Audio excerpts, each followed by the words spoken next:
If you are struggling to find how to fit large data in one cell in Excel, then keep watching. For example, if you have a large paragraph text in the column G like this one, and I have over here, you can see that. So how you can fix it in one column? Either you can increase the cell size from dragging the cell size, and here you can see that.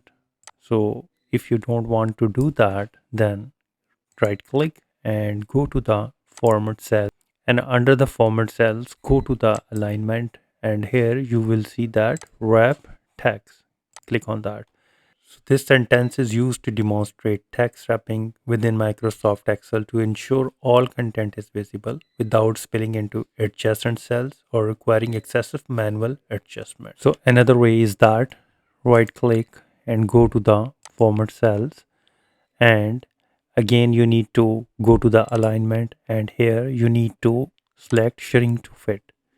Click on that, and now you can see that this option reduces the font size to force all data into cell without expanding the row height, which can make the text very small if the data is very long. So no more messy spreadsheet or text bleeding into adjacent cell. With just a click of the wrap text button, you can manage large dataset professionally.